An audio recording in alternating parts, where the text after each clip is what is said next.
புதுக்கோட்டை மாவட்ட திராவிட முன்னேற்ற கழகத்தினுடைய பொதுக்குழு கூட்டம்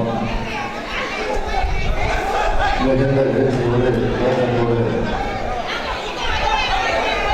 இது நடைபெற்றுக் கொண்டிருக்கிறது. இந்த கூட்டத்திலே உங்களோடு சேர்ந்து நானும் பங்கேற்கிறேன். மகிழ்ச்சி அடைகிறேன், பெருமைப்படுகிறேன். இந்த நிகழ்ச்சிகளை கலந்து கொண்டு உங்களை சந்தித்து உரையாற்ற நல்லதொரு வாய்ப்பை ஏற்படுத்தி கொண்டிருக்கக்கூடிய மாவட்ட கழகத்திற்கு, குறிப்பாக இந்த மாவட்டத்தை வழிநடத்திக் கொண்டிருக்கக்கூடிய மாவட்ட செயலாளர் வருகை நண்பர் பெரியவர்கள் நான் நன்றி தெரிவித்துக்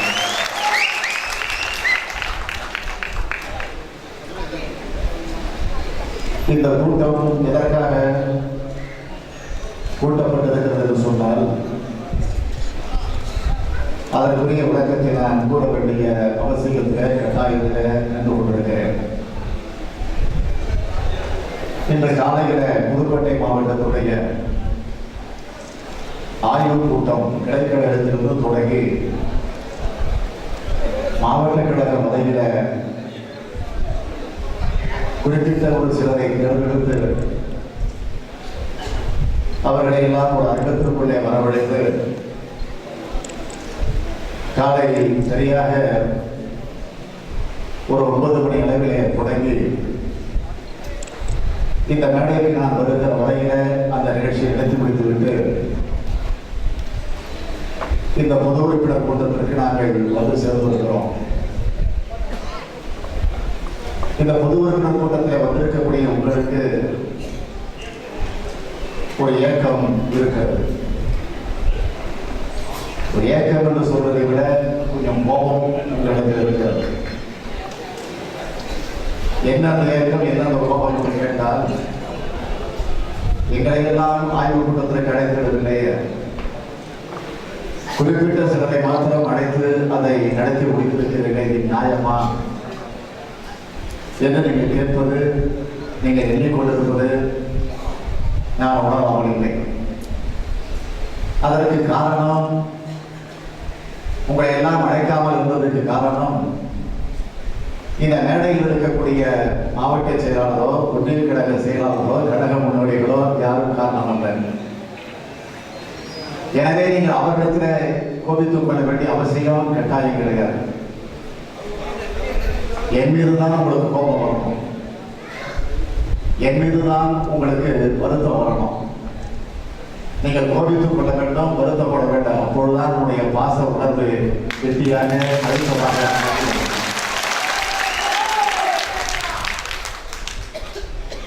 ஆனால் அந்த கோபத்தில் இருக்கக்கூடிய, வருத்தத்தில் இருக்கக்கூடிய உங்களுக்கு ஒரு விளக்கத்தை குறிப்பிட விரும்புகிறேன். அந்த கூட்டத்திற்கு அனைவரையும் அழைத்து ஆய்வு பணியை நாம் முழுமையாக நடத்திட முடியாது. அனைவரையும் அழைத்து நடத்தினால் அது ஆய்வு கூட்டமாக இருக்காது, பொதுக்கூட்டமாக அமைந்துவிடும். அதனால் குறிப்பிட்ட ஒரு சிலரை மாவட்ட கழகமோ, ஒன்றிய கழகமோ, நகர கழகமோ அல்லது கழக முன்னோடிகளோ யாரும் தலையிடாமல் தலைமை கழகத்தில் இருக்கக்கூடிய எங்களை போன்றவர்களை தேர்ந்தெடுத்து நாங்களே அவர்களுக்கு கடிதம் அனுப்பி, அந்த கடிதம் வந்து சேர்ந்ததா என்று தொலைபேசிகளை தொடர்பு கொண்டு அதையும் உறுதி செய்து கொண்டு அதற்கு பிறகு அந்த ஆய்வு பணியை நடத்தி முடித்திருக்கிறோம். எனவே அந்த ஆய்வு கூட்டத்திற்கு வர முடியாதவர்கள், அதில் குறிப்பாக என் மீது கோபத்தோடு இருக்கக்கூடியவர்களை கொஞ்சம் அமைதிப்படுத்த வேண்டும். ஆய்வு கூட்டத்தில் என்னென்ன நடந்திருக்கிறது என்பதை நீங்களும் தெரிந்து கொள்ள வேண்டும் என்பதற்காகத்தான் இந்த பொது உறுப்பினர் கூட்டத்தை நான் கூட்ட சொல்லி இருக்கிறேன். தவிர வேறு அது உங்களுக்காக கூட்டப்பட்டிருக்கக்கூடிய கூட்டம். ஆக அந்த ஆய்வு கூட்டத்தில் காலை 9 மணிக்கு தொடங்கினோம் என்று சொன்னால், முதல் நிகழ்ச்சியாக இந்த மாவட்டத்தில் இருக்கக்கூடிய கல்லூரி மாணவ மாணவியர்கள், பல்வேறு கல்லூரியிலிருந்து வந்திருக்கக்கூடிய மாணவ மாணவியர்கள் ஒரு 10 பேர், 5 மாணவர்கள் 5 மாணவர்கள் வந்தார்கள். அவர்கள் தன்னுடைய கருத்துக்களை எல்லாம் எடுத்துச் சொன்னார்கள். அதைத் தொடர்ந்து இளைஞர் அணி, மாணவர் அணி, வழக்கறிஞர் அணியினுடைய நிர்வாகிகள் வந்தார்கள். அதற்கு பிறகு மகளிர் அணியை சார்ந்திருக்கக்கூடிய சகோதரிகள் வந்தார்கள். அதைத் தொடர்ந்து கிளைக்கழகத்தினுடைய செயலாளர்கள், அதற்கு பின்னால் ஊராட்சி பேரூராட்சியினுடைய நிர்வாகிகள், அதைத் தொடர்ந்து ஒன்றிய கழக நகர கழகத்தினுடைய செயலாளர்கள், அதற்கு பிறகு மாவட்ட கழகத்துடைய நிர்வாகிகள், அதே போல பொதுக்குழு செயற்குழு உறுப்பினர்கள், தலைமை கழகத்தில் இருக்கக்கூடிய நிர்வாகிகள், அதற்கு பிறகு இந்த மாவட்டத்தை சார்ந்திருக்கக்கூடிய கட்சிக்கு அப்பாற்பட்டு இருக்கக்கூடிய சில தொழிலதிபர்கள், சில மருத்துவர்கள், சில வழக்கறிஞர்கள், இணையதளத்தில் தேர்ச்சி பெற்றிருக்கக்கூடிய சில இளைஞர்கள் வந்தார்கள். ஆக அவர்களிடத்தில் அந்த பணிகளை எல்லாம் நிறைவேற்றி முடித்துவிட்டு இந்த பொது உறுப்பினர் கூட்டத்திற்கு நாங்கள் வந்திருக்கிறோம். ஆக இந்த கூட்டத்திற்கு வந்திருக்கக்கூடிய நான் அந்த ஆய்வு கூட்டத்தில் நடந்திருக்கக்கூடிய சில செய்திகளை, அவர்களெல்லாம் எடுத்து வைத்திருக்கக்கூடிய சில உணர்வுகளை உங்களிடத்தில் குறிப்பிட்டு காட்ட நான் விரும்புகிறேன். முதலில் மாணவ மாணவர்களுடைய கருத்துக்கள். எழுச்சிமிக்க இளைஞர்களால் கண்டிப்பாக ஒரு மாற்றத்தை நாம் ஏற்படுத்த முடியும். கழகத்தில் மாணவ மாணவர்களுக்கு நல்ல வாய்ப்பை தர வேண்டும். மாற்றம் வேண்டும் என்று எண்ணிய மக்களுக்கு இன்றைக்கு ஏமாற்றமே மிஞ்சி இருக்கிறது. ஒரு மாநிலத்தினுடைய முதல்வர் அவருக்குரிய அறைகளை அமர முடியாத நிலை இருக்கும் போது அந்த நாட்டினுடைய நிலைமையை கேள்விக்குறியாகத்தான் இருக்கும் என்பதற்கு இந்த தமிழகமே அடையாளமாக வழங்கிக் கொண்டிருக்கிறது. திமுக ஆட்சியில் தான் கல்வி உதவித்தொகை எங்களை போன்ற மாணவ மாணவர்களுக்கு தங்கு தலையிட்டு கிடைத்தது. திமுக அரசு என்றால் எங்களுக்கு நினைவு வருவது மக்கள் நலன் காக்கும் அரசு. அதுவே அதிமுக அரசு என்றால் நினைவுக்கு வருவது விலைவாசி உயர்வுக்கான அரசு என்பது நினைவுக்கு வருகிறது என்று அந்த மாணவ மாணவர்கள் இந்த கருத்துக்களை எல்லாம் எடுத்துச் சொன்னார்கள். அதற்கு பிறகு குன்றாட்டார் கோவில் ஒன்றிய மாணவர்களின் துணை அமைப்பாளர் பாரதந்தாயிடம் அவர்கள் புதிய வாக்காளர்களை நம் கட்சி உறுப்பினராக மாற்ற நாம் உடனடியாக முயற்சி மேற்கொள்ள வேண்டும். மாவட்ட இளைஞரணி அமைப்பாளர் சண்முகம் அவர்கள் பிரதமர் வேட்பாளர் யார் என்று நாம் அறிவிக்காதது நாடாளுமன்ற தோல்விக்கு ஒரு காரணமாக அமைந்தது. இளைஞர்களுக்கு அதிகமானவர்களுக்கு முக்கியத்துவம் தர வேண்டும். மாவட்ட இளைஞரணியின் துணை அமைப்பாளர் எட்வர்ட் சந்தோஷநாதன் அவர்கள் அதிமுக அரசால் பாதிக்கப்பட்ட நம் தொண்டர்களுக்காக பல குழுக்களை அமைக்க வேண்டும். மணமேல்குடி ஒன்றிய இளைஞரணி அமைப்பாளர் சுரேஷ் அவர்கள் ஒன்றிய நகர கூட்டங்களுக்கு முறையான அழைப்பு எங்களுக்கு அனுப்பப்பட வேண்டும்.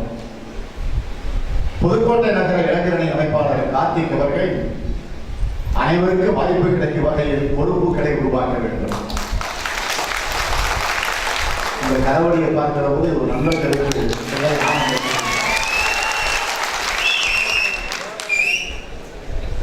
இதை உணர வேண்டும் என்று உணர்ந்து கொள்ள வேண்டும். கேரளம் பேரூர் இளைஞரின் துணை அமைப்பாளர் ஆல்பர்ட் அவர்கள் தெருமுனை பிரச்சாரம் மூலம் நம் கழக ஆட்சியின் சாதனைகளை மக்களிடத்திலே விளங்கிட வேண்டும். மாவட்ட வழக்கறிஞர் அணியினுடைய துணை அமைப்பாளர் அறிவுடை நம்பி அவர்கள் 2016 தேர்தலில் எங்கள் அணி பிரச்சார பேரணிகளாக மாறி நம் கழக ஆட்சி மலர பாடுபடுவோம். இணையதளம் மூலம் படித்த இளைஞர்களை ஈர்க்க வேண்டும். மாவட்ட மகளிர் அணியினுடைய அமைப்பாளர் கமலா செல்வம் அவர்கள் தேர்தல் ஆணையத்துடைய சரிதான் இந்த தோல்வி. புதுக்கோட்டை ஒன்றிய தமிழ்நாடு கிழக்கு ஊராட்சி துணை செயலாளர் செல்லம்மா அவர்கள் நமது ஆட்சியில் கட்சி பாகுபாடு திட்டங்களை அனைவருக்கும் கொண்டு சேர்த்தோம். ஆனால் அதிமுக ஆட்சி கட்சி பாகுபாடு பார்த்துதான் சேர்க்கிறார்கள். அறிவளம் ஒன்றியம் தேக்காட்டூர் ஊராட்சியுடைய துணை செயலாளர் மாணவி அவர்கள் இன்று மக்கள் ஏன் அதிமுகவிற்கு வாக்களித்தோம் என்று வருந்திக் கொண்டிருக்கிறார்கள் என்று தெரிவித்துள்ளார். ஆக ஊமை கனவு கண்டா வெளியில் சொல்ல முடியாது. அது மாதிரி இருக்கும். அன்னவாசல் ஒன்றிய பேரூர் துணை செயலாளர் சாந்தி அவர்கள் நாம் உழைப்பு வீண் போகாது, கண்டிப்பாக 2016 நம்முடைய ஆட்சிதான். அறந்தாங்கி ஒன்றிய குளத்தூர் ஊராட்சி கிளை செயலாளர் மான்குடி அவர்கள் ஊராட்சி அளவிலும் இளைஞர்களுக்கு என்று நிர்வாகிகள் தேவை. இது ஏற்கனவே முடிவு செய்யாத தலைமையின் மூலமாக ஆக இளைஞர்களுக்கு மட்டுமல்ல, மாணவர்களுக்கு, மகளிருக்கு மாவட்ட அளவிலே, ஒன்றிய அளவிலே, நகர அளவிலே, பேரூர் அளவிலே மட்டுமல்ல, கிளைகள் அளவிலே, வார்டுகள் அளவிலே ஒவ்வொரு அமைப்புகள் உருவாக்கப்படுகிறது. கரம்பக்குடி ஒன்றிய பேரூர் 3வது வார்டுடைய கிளை செயலாளர் முத்துராசா அவர்கள் நம்முடைய கட்சியினர் நல்லது கெட்டதுகளில் நிர்வாகிகள் தவறாமல் கலந்து கொள்ள வேண்டும் என்ற ஒரு குண்டாண்டர் கோவில் ஒன்றிய கீரனூர் பேரூர் 11வது வார்டுடைய கிளை செயலாளர் பழனி அவர்கள் உண்மையாக உழைப்பவர்களுக்கு உரிய அங்கீகாரம் தேவை. பொன்னமராவதி ஒன்றிய பேரூர் 12வது கிளை செயலாளர் ராமன் அவர்கள் தேர்தல் நேரத்தில் 144 தடை உத்தரவை பயன்படுத்தி அதிமுகவினர் அத்துமீறி செயல்பட்டனர். அறந்தாங்கி நகர 3வது கிளை செயலாளர் சக்திவேல் அவர்கள் தவறு செய்தவர்கள் யாராக இருந்தாலும் உடனடியாக உரிய நடவடிக்கை எடுக்க வேண்டும். இந்த கரவழியை பார்க்கிற போது எவ்வளவு வரவிருந்து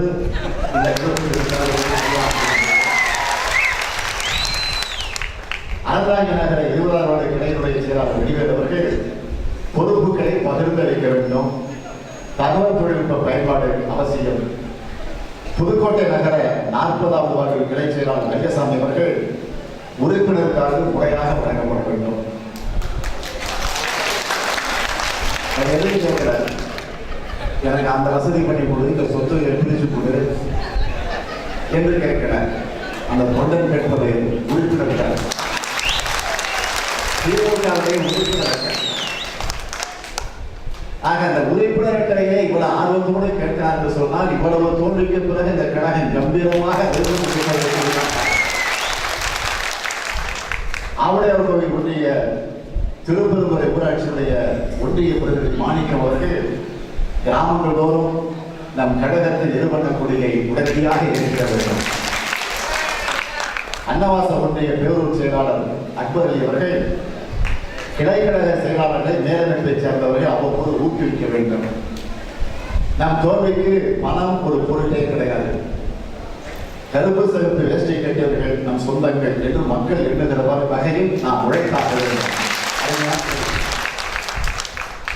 கரம்பக்குடி ஒன்றிய பேரூர் ஒன்றிய பிரதிநிதி தங்கவேல் அவர்கள் இளைஞர்களுக்கு முக்கியத்துவம் தாருங்கள், எங்களை போன்ற முன்னோடிகள் அவர்களை வழிநடத்தி செல்வோம்.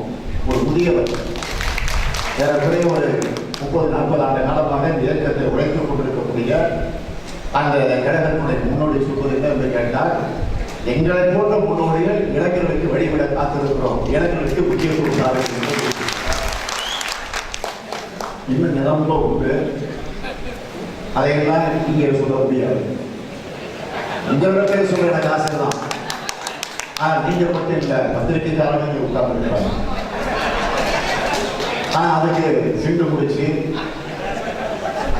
அதை திருச்சி அதை போட்டு அதன் மூலமாக அவங்க பத்திரிகை வியாபாரத்துக்கு அதை பயன்படுத்திடுவாங்க. ஏன்னா அதற்கு நான் இடம் தர கொடுக்கல. இப்போ பத்திரிகைக்காரங்க பெரும்பாலும் திரும்பிட்டு வராங்க, திரும்பிட்டாங்க, அதையும் பார்க்கணும். என்னைக்கு ஜெயலலிதாவுக்கு தண்டனை வழங்கப்பட்டு சிறைக்கு போய் முதலமைச்சர் பதவி வந்து என்னைக்கு இறங்கினாங்களோ அன்னைகளுக்கு தான் ஒரு குழு கொடுக்கப்பட்டு. ஆக இன்றைக்கு அவர்களிடையே மாறி இருக்குது. நான் அதுக்காக வரவேற்கிறேன், அவர்களை பாராட்டுகிறேன். ஆனால் அதே நேரத்தில் நீங்கள் ஒன்றை எண்ணி பார்க்க வேண்டும். ஏதோ கூட்டம் கூட்டினோம், ஆய்வு கூட்டம் நடத்தினோம், கடமை முடிந்தது என்பதோடு நம்முடைய கடமை முடித்து விடாது. எந்த நோக்கத்திற்காக தலைவர் கலைஞர் அவர்களும் பொதுச் செயலாளர் பேராசிரியர்களும் இந்த ஆய்வுக் கூட்டத்தை தமிழ்நாடு முழுவதும் நடத்திட வேண்டும் என்று எனக்கு உத்தரவினை தந்து அவர்கள் ஆணையை ஏற்றுக்கொண்டு இன்றோடு புதுக்கோட்டை மாவட்டத்தோடு சேர்த்து 20 மாவட்ட ஆய்வுப் பணியை நான் முடித்துள்ளேன். நாளை தஞ்சை மாவட்டத்திற்கு செல்லுகிறேன். நாளை மறுநாள் பெரம்பலூர், அரியலூர் மாவட்டத்திற்கு செல்லுகிறேன். இன்னும் ஒரு 15 நாட்களுக்குள்ளாக தமிழகத்தில் இருக்கக்கூடிய எல்லா மாவட்டத்தினுடைய ஆய்வுப் பணிகளை முடிக்க இருக்கிறேன் என்பதையும் நான் இந்த நேரத்தில் மகிழ்ச்சியோடு தெரிவிக்க விரும்புகிறேன். ஆக இன்றைக்கு அந்த ஆய்வுப் பணி நடத்துகிற இடத்தில் அதைத் தொடர்ந்து இது போன்ற பொது உறுப்பினர் கூட்டத்தில் பங்கேற்கிற இடத்தில் நம்முடைய கழக தோழத்தில் ஏற்பட்டிருக்கக்கூடிய எழுச்சியை உணர்ச்சியை பார்க்கிற போது நான் பெருமையோடு தெரிவிக்க விரும்புகிறேன். இந்த இயக்கத்தை எந்த ஒரு தீய சக்தியாக இருந்தாலும் அவன் எப்படிப்பட்ட கும்பலாக இருந்தாலும் ஒன்று கூட பார்க்க முடியாது என்பதற்கு நேற்றைய தினம் ஒரு மிகப்பெரிய ஆர்ப்பாட்டத்தை நடத்தி இருக்கிறோம்.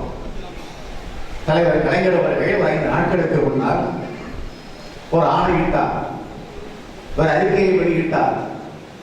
தொடர்ந்து முரசொலிய உடன்பிறப்பு என்று தொடங்கி எழுதக்கூடிய அந்த கடிதத்தை குறிப்பிட்டு காட்டினார். ஆர்ப்பாட்டத்தை நடத்திட வேண்டும். இன்றைக்கு தமிழகத்தை ஆண்டு கொண்டிருக்கக்கூடிய ஜெயலலிதாவுடைய பினாமி ஆட்சி எதிர்த்து ஆக இனி யாரும் அதிமுக ஆட்சி என்று சொல்லக்கூடாது, ஜெயலலிதாவுடைய பினாமி ஆட்சி என்றுதான் எல்லோரும் குறிப்பிட வேண்டும். 2006 2011 ஆண்டு வரையிலே தலைவர் கலைஞர் தலைமையிலே நாம் ஆட்சியில் இருந்தோம் 5வது முறையாக. அப்படி ஆட்சியில் இருந்த நேரத்தில் அம்மையார் ஜெயலலிதா அவர்கள் தொடர்ந்து என்ன சொல்லிக் கொண்டிருந்தார்? ஒவ்வொரு கூட்டத்திலும் அம்மையார் ஜெயலலிதா அவர்கள் தொடர்ந்து ஒவ்வொரு கூட்டத்திலும், ஒவ்வொரு நிகழ்ச்சிகளும், ஒவ்வொரு அறிக்கைகளும், ஒவ்வொரு பேட்டிகளும் அவர் சொல்லிக் கொண்டிருந்தது மைனாரிட்டி திமுக, மைனாரிட்டி திமுக ஆட்சி, மைனாரிட்டி கலைஞர் ஆட்சி என்று சொல்லிக் கொண்டிருந்தார். ஆனால் மைனாரிட்டியாக இருந்தால் 5 வருஷம் முழுமையாக ஆட்சி நடத்தி காட்டினார். ஆனால் மைனாரிட்டி என்று சொல்லிக் கொண்டிருந்த ஜெயலலிதா இன்றைக்கு சிறைக்கு சென்று தண்டனை பெற்று 4 ஆண்டு கால சிறை தண்டனை பெற்று அதன் மூலமாக இன்றைக்கு ஒரு பினாமி ஆட்சி நடத்த வேண்டிய ஒரு கொடுமை அவருக்கு. ஆகவேதான் நேற்றைக்கே தலைவர் கலைஞர் அவர்கள் பிரகடனப்படுத்தி விட்டார்கள், இந்த ஆட்சியை பற்றி குறிப்பிட்டு சொல்ல வருவது பினாமி ஆட்சி என்று. அதை தொடர்ந்துதான் நானும் சொல்லுகிறேன். ஆக பினாமி ஆட்சி மட்டுமல்ல, அந்த நிலையிலே இன்றைக்கு ஜெயலலிதாவுடைய பினாமி ஆட்சி வந்து கொண்டிருக்கிறது. நேற்றைக்கு நான் நடத்திய போராட்டம் என்ன? பால் விலை உயர்வு, மின்சார கட்டணத்தை உயர்த்த திட்டம், அதே போல அண்மையிலே பெய்திருக்கக்கூடிய மழையால் பாதிக்கப்பட்டிருக்கக்கூடிய பயிர்கள் நாசம், தண்ணீரிலே மூழ்கி இருக்கிறது. ஆக விவசாயிகள் பல குடும்பங்களுக்கு ஆளாக்கப்பட்டிருக்கிறார்கள். ஆக இதற்குரிய நடவடிக்கையை இன்றைக்கு இருக்கக்கூடிய பினாமி ஆட்சி அதில் ஈடுபடுகிறதா? அமைச்சர்கள் எங்காவது சென்று பாதிக்கப்பட்ட மக்களை பார்த்து ஆறுதல் சொல்லுகிறார்களா? இதே பன்னீர்செல்வம் எங்காவது போய் ஆறுதல் சொல்லி அவர்களுக்கு உரிய நிவாரண நடவடிக்கை ஈடுபடக்கூடிய அந்த முயற்சியில் ஈடுபட்டு இருக்கிறாரா? இதுவரையில செய்தித்தாள்களில் செய்திகள் கிடையாது. ஆக அதையெல்லாம் கண்டிக்கக்கூடிய வகையில் தான் நேற்றைய தினம் தமிழகத்தில் இருக்கக்கூடிய மாவட்ட தலைநகரங்களில் ஆர்ப்பாட்டு பொறுப்பாட்டை நடத்திட வேண்டும் என்று தலைவர் கலைஞர் அவர்கள் உத்தரவிட ஒவ்வொரு மாவட்டத்திலும் குறைந்தது ஒவ்வொரு மாவட்டத்திலும் 10,000க்கு மேற்பட்டவர்கள் கலந்து கொள்ளக்கூடிய ஒரு சூழ்நிலையில அந்த போராட்டம் நடந்திருக்கிறது. 10 ரூபாய் லிட்டருக்கு உயர்த்தப்பட்டிருக்கிறது. இதுவரை எந்த ஆட்சிகளும் இவ்வளவு பெரிய தொகை உயர்த்தியதாக வரலாறு கிடையாது. 10 ரூபாய் உயர்த்தியது எந்த ஆட்சியிலும் நடந்தது கிடையாது. ஒரே நேரத்தில் ஜெயலலிதா ஆட்சியில ஏற்கனவே ஆட்சிக்கு வந்து 2011 ஆட்சிக்கு வந்து உடனடியாக உயர்த்தினார்கள் பால் விலையை. அதற்கு பிறகு இப்போ பினாமி பன்னீர்செல்வம் ஆட்சியில மீண்டும் பால் விலை உயர்த்தப்பட்டது. 2011 ஆண்டு திராவிட முன்னேற்ற கழகம் ஆட்சி பொறுப்பில் இருந்த நேரத்தில் அப்பொழுது நாம் ஆட்சிக்கு இறங்குகிற வரையில ஒரு பால் விலை என்ன என்று கேட்டால் 17 ரூபாய் 25 பைசா. நாம் ஆட்சியில் இருந்த நேரத்தில் 2011 ஆண்டு வரை நாம் ஆட்சியில் இறங்குகிற நேரம் வரையில 1 லிட்டர் பால் 17 ரூபாய் 25 காசு. ஜெயலலிதா ஆட்சிக்கு வந்தார். ஆட்சிக்கு வந்த உடனே அதை 24 உயர்த்தினார். ஆக 6 ரூபாய் 25 காசு உயர்த்தப்பட்டது ஆட்சிக்கு வந்த உடனே. இப்போ இந்த பினாமி ஆட்சியில மீண்டும் 10 ரூபாய், ஆக 34 ரூபாய் இப்பொழுது 1 லிட்டர் பால் உயர்த்தப்பட்டிருக்கிறது. இதனால் ஏழை எளிய மக்கள், நடுத்தர மக்கள், குழந்தைகள், முதியவர்கள் எந்த அளவுக்கு அவர்கள் பாதிப்புக்கு ஆளாகி இருக்கிறார்கள் என்பதை நாம் சிந்தித்து பார்க்க வேண்டும். அன்றாடம் காலையில சாதாரணமாக வீட்டிலே காலையில 1 லிட்டர் பால் வாங்குகிறோம். காலையில அதேபோல் மாலையில 1 லிட்டர் பால் வாங்குகிறோம். ஆனா இப்போ அதே நிலையில 1 லிட்டர் பால் காலையில 1 லிட்டர், மாலையில 1 லிட்டர் பால் வாங்கினால் மேலும் 600 ரூபாய் செலவு செய்ய வேண்டிய அவசியம் இன்றைக்கு நடுத்தர குடும்பத்தில் இருக்கக்கூடிய, ஏழை எளிய குடும்பத்தில் இருக்கக்கூடிய மக்களுக்கு ஏற்பட்டிருக்கிறது. நான் இன்னொன்றையும் பதிவு செய்ய விரும்புகிறேன். கலைஞர் ஆட்சியில் இருந்தப்போ, திமுக ஆட்சியில் இருந்தப்போ பால் உற்பத்தியாளர்கள்லாம் ஒன்று சேர்ந்து அவர்கள் எங்களுக்கு ஏதேனும் ஒரு வழிகாட்ட வேண்டும், பால் கொள்முதல் விலையை உயர்த்துங்க, அதே மாதிரி பால் விலையை உயர்த்துங்க, பால் விலையை உயர்த்தினால்தான் பால் கொள்முதல் விலையை உயர்த்த முடியும் என்று கோரிக்கை வச்சாங்க. முதலமைச்சர் வந்து சந்திச்சாங்க கலைஞர் அவர்கள். அதே மாதிரி அமைச்சராக இருந்த எங்களை போன்றவர்களை எல்லாம் தொடர்ந்து சந்திச்சாங்க. ஆனால் தலைவர் கலைஞர் அவர்கள் அவரை சந்தித்தனர் என்று தெளிவாக குறிப்பிட்டு சொன்னார்கள், உங்களுக்கு வேண்டுமானால் கொள்முதல் விலையை வேண்டுமானால் விலையை உயர்த்துகிறேன், ஆனால் மக்களுக்கு வழங்கப்படக்கூடிய பால் விலைய ஒரு சல்லி காசு கூட நான் கேட்க மாட்டேன் என்று சொல்லி அதை மறுத்தார், அதை உறுதியாக தவிர்த்தார். ஆனால் ஓ பன்னீர்செல்வம் அவர்கள் ஜெயலலிதாவுடைய பினாமி முதலமைச்சராக இருக்கக்கூடிய அவர் பொறுப்பேற்றதற்கு பிறகு பால் விலை உயர்த்தப்பட்டிருக்கிறது, அதை கண்டித்து ஆர்ப்பாட்டம் என்று சொல்லி கலைஞர் அறிக்கை விடுகிறார். அறிக்கை விட்டவுடன் அந்த பன்னீர்செல்வம் ஒரு அறிக்கை விட்டார். அந்த அறிக்கை யார் எழுதி கொடுத்தது, யார் உத்தரவிட்டது என்பது அவருக்கு தெரியும், எங்களுக்கு தெரியும். ஆக அந்த அறிக்கை பத்திரிகையில் வருகிறது. அந்த அறிக்கையில் அவர் குறிப்பிடுகிறார், என்ன தெரியுமா, திராவிட முன்னேற்ற கழக ஆட்சி பொறுப்பில் இருந்த போது ஆவின் நிறுவனம் பாதாளத்திற்கு சென்று விட்டது என்று அறிக்கை விடுகிறார். நான் பினாமி முதலமைச்சராக இருக்கக்கூடிய ஓ பன்னீர்செல்வம் சொல்லக்கூடிய அந்த கூற்றை வாதத்திற்காக ஏற்றுக்கொள்கிறேன், நான் மறுக்கிறேன், வாதத்திற்காக ஏற்றுக்கொள்கிறேன். ஆனால் அவரை பார்த்து நான் இங்கே கேட்க விரும்புவது, ஜெயலலிதா கடைசியாக முதலமைச்சர் பதவியிலிருந்து இறங்குவதற்கு முன்பு நீதிமன்றத்திற்கு சென்று அந்த தீர்ப்பை பெறுவதற்கு முன்பு அவர் சென்னையிலிருந்து அவர் தனி விமானத்தில் போய் அங்கே இறங்கி அந்த கோர்ட்டுக்கு செல்வதற்கு முன்பு 2 நாட்களுக்கு முன்பு அமைச்சரவையிலே ஒரு மாற்றம் செஞ்சார். நீங்க மறந்துக்க மாட்டீங்க. அந்த மாற்றம் செஞ்ச நேரத்தில் பால்வளத்துறை அமைச்சராக இருந்த மாதவர மூர்த்தி அவர்களை மாற்றினார், அந்த பதவியிலிருந்து இறக்கினார். என்ன காரணம்? இதற்கு பதில் சொல்ல பினாமி முதலமைச்சராக இருக்கக்கூடிய ஓபி அவர்கள் தயாராக இருக்கிறாரா? அந்த ஆபி நிறுவனத்தில் ஊழல் நடந்திருக்கிறது, கலப்படம் நடந்திருக்கிறது, முறைகேடுகள் நடந்திருக்கிறது, பல கோடி ரூபாய் கொள்ளையடிக்கப்பட்டிருக்கிறது. அப்படி கொள்ளையடிக்கப்படக்கூடிய அந்த வழக்கில் தான் வைத்தியநாதன் என்கிற ஒரு தோழர் கைது செய்யப்பட்டிருக்கிறார். அந்த வைத்தியநாதன் யார்? ஒரு சாதாரண கூலி தொழிலாளி. ஆனால் கூலி தொழிலாளியாக இருந்தவர் ஜெயலலிதா ஆட்சிக்கு வந்ததற்கு பிறகு, அதிமுக ஆட்சிக்கு வந்ததற்கு பிறகு கோடீஸ்வரராக மாறுகிறார். கோடீஸ்வரராக மாறியது மட்டுமல்ல, இன்றைக்கு அவருடைய பெயரில் 83 வாகனங்கள் இருக்கு, லாரிகள் இருக்கு. எதுக்கு கேட்டீங்கன்னா அந்த பாலை சப்ளை பண்றதுக்கு, திருட்டுத்தனமாய் கலப்படம் செஞ்சு பாலை வித்து அதில் கொள்ளையடிக்கிறதுக்காக 83 வாகனங்கள் அந்த வைத்தியநாதன் பெயரில் எழுதி கொண்டிருக்கு. இதற்கு பினாமி முதலமைச்சராக இருக்கக்கூடிய ஓபி பதில் சொல்ல தயாராக இருக்கிறாரா? அது மட்டும் இல்ல, அதே ஆவி நிறுவனத்தை பணிபுரிந்து கொண்டிருக்கக்கூடிய 3 ஊழியர்கள் பணி நீக்கம் செய்யப்பட்டிருக்கிறார்கள். இதற்கு யார் காரணம்?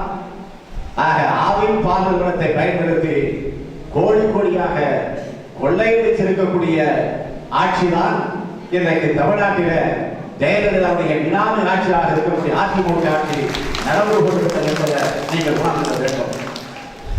ஆக அந்த ஊழலை கூடி மறைக்கத்தான், அந்த முறைகேடுகளை மக்களிடத்திலிருந்து மறைக்க செய்யத்தான் திட்டமிட்டு அவர்கள் பால்விலையை இன்றைக்கு உயர்த்தி அதை பற்றி மக்கள் பேசட்டும், ஊழலை மறந்து விடுவார்கள் என்ற எண்ணத்தில அவர் இந்த செயல்பாட்டில் இறங்குவதற்கான திறனை வேறவில்லை. அதைத்தான் சுட்டி காட்டி நேற்றைய தினம் நடைபெற்றிருக்கக்கூடிய நம்முடைய ஆர்ப்பாட்டு கோட்பாட்டு அந்த அறப்போராட்டத்தில் நாம் எடுத்து சொல்லி இருக்கிறோம். அது மட்டும் இல்ல, மின் கட்டணத்தை உயர்த்த திட்டம், அதற்கு ஒழுங்குமுறை ஒரு ஆணையம். அந்த ஒழுங்குமுறை ஆணையம் இன்றைக்கு பொதுமக்களை கருத்துக்களை கேட்டுக் கொண்டிருக்கிறது.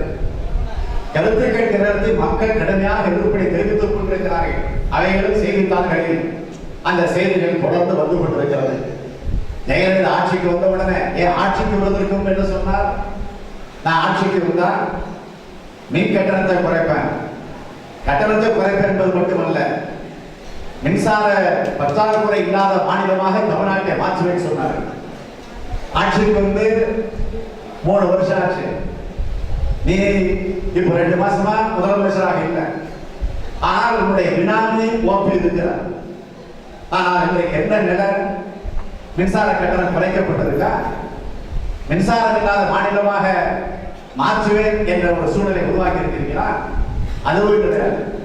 ஆனால் இப்போது ஒழுங்குமுறை ஆணையம் கருத்து கேட்பு கூட்டத்தை நடத்தி ஏற்கனவே நீங்க மின்சார கட்டணத்தை உயர்த்தி இருக்கிறீங்க, 3 மடங்கு 4 மடங்கு உயர்த்தி இருக்கிறீங்க.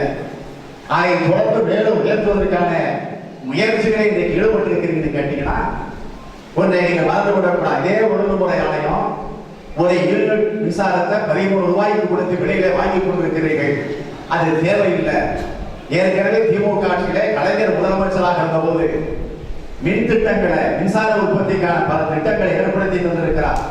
அதை முழுமையாக நிறைவேற்றி முடித்தால் இந்நேரம் தமிழ்நாட்டில் மின்சார பற்றாக்குறை இல்லாத மாநிலமாக தமிழ்நாட்டை நிச்சயமாக மாற்றியிருக்க முடியும். ஆனால் அந்த பணியில் ஈடுபடலை. ஏன் ஈடுபடலை? அதை ஈடுபட்டால் ஒரு யூனிட் 13 ரூபாய்க்கு வெளிமாநிலத்திலிருந்து வாங்க வேண்டிய சூழ்நிலை வராது. அது வாங்கினால்தான் அதில் கொள்ளையடிக்க முடியும் என்ற நிலையில தான் இன்றைக்கு இந்த பினாமி ஆட்சி ஈடுபட்டுக் கொண்டிருக்கிறது தவிர வேற இல்லை. ஆகவேதான் அது மட்டும் இல்ல, மழை வெள்ளத்தை பாதிக்கப்பட்டிருக்கக்கூடிய மக்கள். நான் ஒரு 5 நாட்களுக்கு முன்பு திருவாரூருக்கு சென்று வந்தேன். பத்திரிகையில தொலைக்காட்சியில நீங்கள் பார்த்திருப்பீர்கள்.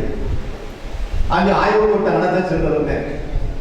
அப்படி சென்ற நேரத்தில் அந்த மாவட்டத்துடைய ஆட்சித்தலைவரையும் சந்தித்தேன். அவரை சந்திப்பதற்கு முன்பு தலைவர் எனக்கு ஒரு உத்தரவை தந்திருந்தார். என்னன்னு கேட்டால், திருவாரூர் அவருடைய சொந்த தொகுதி, அவரை சட்டமன்ற உறுப்பினராக தேர்ந்தெடுத்திருக்கக்கூடிய தொகுதி என்பது உங்களுக்கு தெரியும். ஆக நான் திருவாரூருக்கு சென்ற போது என்னுடைய தொகுதியிலே திருவாரூரிலே மிகப்பெரிய கோவிலாக இருக்கக்கூடிய திருவாரூர் பெரிய கோவில், இன்றைக்கு தமிழ்நாட்டில மிகப்பெரிய கோவில் வரிசையில் என்ற பட்டியலை பார்க்கிற போது திருவாரூர் இடம்பெற்றிருக்கிறது எல்லோருக்கும் தெரியும். ஆக அந்த கோவிலை சுற்றி இருக்கக்கூடிய கமலாலயம் குளம், அந்த குளத்தினுடைய சுற்றுச்சுவர் ஒரு பகுதி இடிந்து போயிருக்கிறது. எப்பொழுது? 2 ஆண்டு காலத்திற்கு முன்பு. அப்படி இருந்த நேரத்தில் அதை சரி செய்வதற்கு என்னுடைய சட்டமன்ற உறுப்பினர் தொகுதி மேம்பாட்டு நிதி, அதாவது தலைவர் கலைஞருடைய சட்டமன்ற உறுப்பினர் தொகுதி மேம்பாட்டு நிதி, அந்த நிதியை தருகிற அந்த நிதியை பயன்படுத்தி அதை சரி செய்ய வேண்டும் என்று நான் கோரிக்கை வச்சேன். அதை அவர்கள் அன்றைக்கு ஏற்றுக்கொள்ளல. அதை அப்படியே கிடப்பில் போட்டுவிட்டார்கள். ஆனால் இப்பொழுது கடந்த 25ஆம் தேதி, அதாவது நான் திருவாரூருக்கு செல்வதற்கு ஒரு 4 நாட்களுக்கு முன்பு, அந்த 25ஆம் தேதி இன்னொரு பகுதியில, அதே கமலாலய குளத்தில் இன்னொரு பகுதியில சுவர் விழுந்து அங்கிருந்த மின்சார டிரான்ஸ்பார்மர் அதுவும் இங்கே விழுந்து, நல்ல வேலை மின்சார தட்டுப்பாடு இருந்த காரணத்தினால, பவர் கட் இருந்ததுனால அந்த பகுதியில் இருந்த மக்கள் எல்லாம் தப்பிச்சாங்க. ஒருவேளை மின்சாரம் இருந்திருந்தா அது விழுந்த நேரத்தில் தண்ணீர் இருக்கு, அதுவும் விழுந்து அதற்கு பிறகு அங்க ஷாக் அடிச்சு பல பேர் உயிரிழப்புக்கு ஆளாகி இருப்பார்கள். ஆனா நல்ல வேலை மின்சாரம் இல்லாத காரணத்தால அன்றைக்கு நூற்றுக்கணக்கான மக்கள் தப்பித்திருக்கிறார்கள். இந்த கொடுமை நடந்திருக்கு. அதை போய் நேரடியாக நீ பார்த்து விட்டு வா என்று சொல்லி எனக்கு உத்தரவிட்டார்கள். நான் பார்க்க சென்றேன். அதற்கு பிறகு தலைவர் இன்னொரு செய்தி எனக்கு சொன்னார். என்னென்று கேட்டால், ஒரு மனுவை தர, அந்த மனுவை கொண்டு போய் மாவட்ட ஆட்சித்தலைவரிடத்தில் கொடுத்து விட்டு வா என்று சொன்னார்கள். அந்த மனுவை எடுத்துக்கொண்டு நான் போனேன். நான் நேராக அங்கே போயிருந்தா அவரை பார்த்திருக்க முடியாது, இல்லைன்னு சொல்லி அனுப்பிச்சிருப்பாங்க. அதனால நான் அவரை பார்க்கறதாக செய்தி 6 இடத்திலும் சொல்றேன். என்னை காரை ஓட்டி கொண்டு வரக்கூடிய டிரைவர் இடத்துல கூட சொல்ல, என்னுடைய உதவியாளத்தில் கூட சொல்லல. யாருக்குன்னு சொல்லலை. காலையில் ஆய்வு கூட்டத்துக்கு போனேன். சரியா 1:30 மணிக்கு காலை நிகழ்ச்சி முடிஞ்சிச்சு. முடிஞ்ச உடனே அங்கிருந்து புறப்பட்டு திருவாரூர்ல வீட்டுக்கு போய் சாப்பிட போனேன், மதிய உணவு சாப்பிட. அப்படி போகிற போது கலெக்டர் ஆஃபீஸ் தாண்டி தான் போகணும். போறப்போ வெளியில இருந்து பார்த்தேன், கலெக்டர் கார் உள்ள நிற்குது. விடுபா வண்டின்னு ஒன்று கார் உள்ள போச்சு. உள்ள போனதும் போச்சுக்கிற நிற்கிறோம். கலெக்டர் கார் பக்கத்தில் நிறுத்தியாச்சு. நிறுத்தின உடனே லிப்ட்ல அங்க இருக்கக்கூடிய அட்டெண்டர்லாம் கூப்பிடுறாங்க. லிப்ட்ல ஏறினா நேரம் ஆகும். செய்தியை கேள்விப்பட்டு கலெக்டர் வேற வழியாக போயிடுவாரு. வழியேறி வரேன்னு சொல்லி வேக வேகமா 2-3 படி ஒரே நேரத்தில் ஜம்ப் பண்ணி போனேன். எனக்கே ஒரு வேகம் வந்துச்சு. போய் கலெக்டர் உடைய அறைக்கு முன்னாடி போய் நிற்கிறேன். 7 பேர் காத்துட்டு இருக்காங்க பார்க்கறதுக்கு. என்னதான் நான் ஒரு துணை முதலமைச்சராக, முன்னாள் துணை முதலமைச்சராக பொறுப்பில் இருந்தாலும், என்னதான் சென்னை மாநிலத்தினுடைய முன்னாள் மேயராக இருந்தாலும், ஏன் இப்போ சட்டமன்ற உறுப்பினராக இருக்கக்கூடிய சூழ்நிலை ஏற்பட்டிருந்தாலும் ஆட்சித்தலைவருக்குரிய மரியாதையை கொடுக்கணும். அந்த அடிப்படையில் நான் கதவை திறந்து போகலாம். நான் போகிறேன். வெளியில் நின்று கொண்டு அங்கே இருக்கக்கூடிய அவருடைய உதவியாளர் கூப்பிட்டு நான் வந்திருப்பதாக சொல்லிட்டு அழைக்கிற போது வருகிறேன். பாதுகாப்பு பஸ்ஸில் உட்கார போனேன். அந்த உதவியாளர் சொன்னா போயிடுவாருங்க. நான் கதவை திறக்க உள்ள போயிருக்கேன்.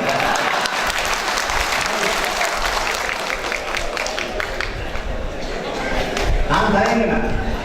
ஆனா என்னோட இந்த மாவட்ட செயலாளர் போட்டி கலைவாணர்கள் அந்த வாங்கன்னு சொல்லிட்டு கதவை வந்து அவங்களுக்கு போயிட்டாரு. கலெக்டர் தப்பிக்க முடியல. நான் அதற்கு பிறகுதான் போனேன். நாகரிகம் கருதி அதற்கு பிறகு போறேன். அவர் என்னை அழைத்து கொண்டு வாங்க டிஎம்பி உட்கார்ந்து. நான் டிஎம்பியா வரல, எம்எல்ஏவா வந்திருக்கேன். தலைவர் கலைஞரின் சார்பில் அந்த தொகுதியுடைய எம்எல்ஏ பிரதிநிதியாக உங்க இடத்துல உட்காருங்க. உங்களுக்கு நேரம் நான் உட்காருன்னு சொல்லி அவரை ஆஃபீஸ் அவரை நான் உட்கார வைக்கிறேன். உட்கார வச்சு அவருக்கு நேரம் உட்காரு. அதுக்கு பிறகு அவர் தலைக்கு மேல தொங்கிட்டு ஒரு படத்தையும் பாருங்க. 4 வருஷம் ஊழல் சிக்கி தண்டனை பெற்று இருக்கக்கூடிய ஒரு குற்றவாளிகளுடைய படம் பெற மாட்டேங்குது. அதை பார்த்துட்டு கேட்டேன், முதலமைச்சர் ஓபி மாறலையான்னு கேட்டேன். இன்னும் கூட தான் அப்படி இருக்கல. அப்படியே கையை போட்டு பிசைகிறாரு.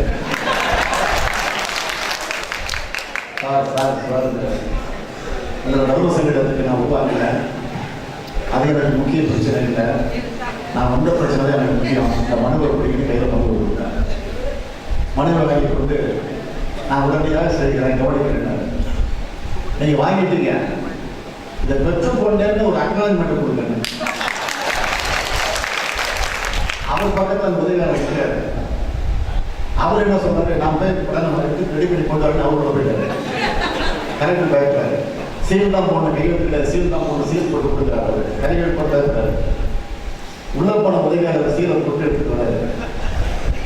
அதை பார்த்து எடுத்து கொடுக்குறாரு கலெக்டர். நான் வாங்கிட்டேன். அதுக்கப்புறம் இன்னொரு சீட்டையும் கொடுத்தாரு.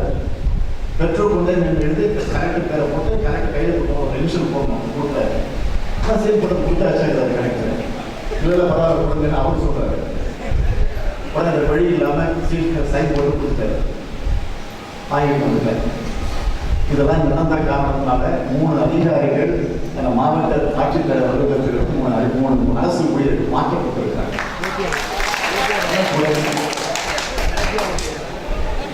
இந்த 2 நாள்ல கலெக்டர் மாறலாம் ஆச்சரியம்.